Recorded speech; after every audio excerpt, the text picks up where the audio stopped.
అందరికీ నమస్కారం అండి. ఒక చిన్న కథ. కర్మ అంటే ఇదేనా? పూర్వకాలంలో మన పెద్దలు అనేవారు, మనము చేసిన తప్పులు, పాపాలు మన పిల్లలు అనుభవిస్తారు అని. కానీ ఇప్పుడు అలా కాదు. ఎవరు చేసిన పాపకర్మలు ఏదో ఒక రూపంలో వారినే బాధిస్తూ ఉంటాయి. అందుకు ఉదాహరణే ఈ చిన్న కథ. ఒక వ్యక్తి ఏదో ముఖ్యమైన మీటింగ్ ఉండడం వల్ల త్వరగా రెడీ అయ్యి ఆఫీస్కి వెళ్ళాలని కారు దగ్గరికి వెళ్తాడు. అయితే అప్పటికే తన కారు దగ్గర ఒక కుక్క నిలబడి ఉంటుంది. అతను కార్ డోర్ తీసి వెళ్దాం అనుకున్న సమయంలో ఆ కుక్క అతనిని కరుస్తుంది. అతడికి చాలా కోపం వచ్చి ఆ కుక్క మీద 2 రాళ్ళు విసురుతాడు. అయితే ఆ కుక్క తప్పించుకొని పారిపోతుంది. అతను చాలా బాధ, కోపంతో ఆఫీసుకు వెళ్తాడు.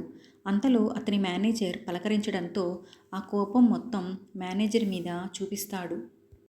మేనేజర్ చేసేదేమీ లేక ఆ కోపాన్ని అంతటినీ తన కింద పనిచేసే ఉద్యోగుల మీద చూపిస్తాడు.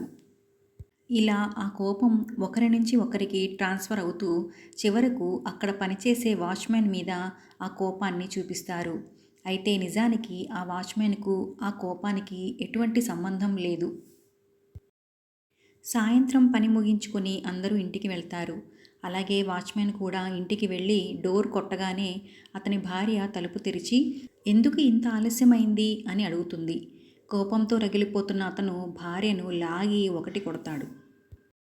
ఆమె కూడా కోపంతో టీవీ చూస్తున్న తన కొడుకు దగ్గరకు వెళ్ళి చదువుకోకుండా ఎప్పుడు టీవీ చూస్తూ ఉంటావా అని బాబుని కొడుతుంది. ఆ బాబు చేసేదేమీ లేక బయటకు ఆడుకోవడానికి వెళతాడు. అలా ఆడుకోవడానికి బయటికి వెళ్ళిన కొడుకుని ఒక కుక్క వెంబడిస్తుంది.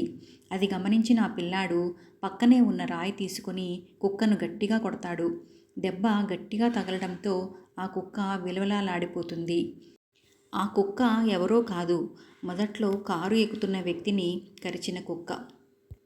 చూశారు కదా, మనం చేసిన పాపం ఏ రూపంలో అయినా మన దగ్గరికి వస్తుంది అని చెప్పడానికే ఈ చిన్న కథ. కర్మ అంటే మనం చేసిన పని మళ్ళీ మనకు తిరిగి రావడం. అది మంచైనా చెడైనా. మీకు కనుక నచ్చితే please like and subscribe. Thank you.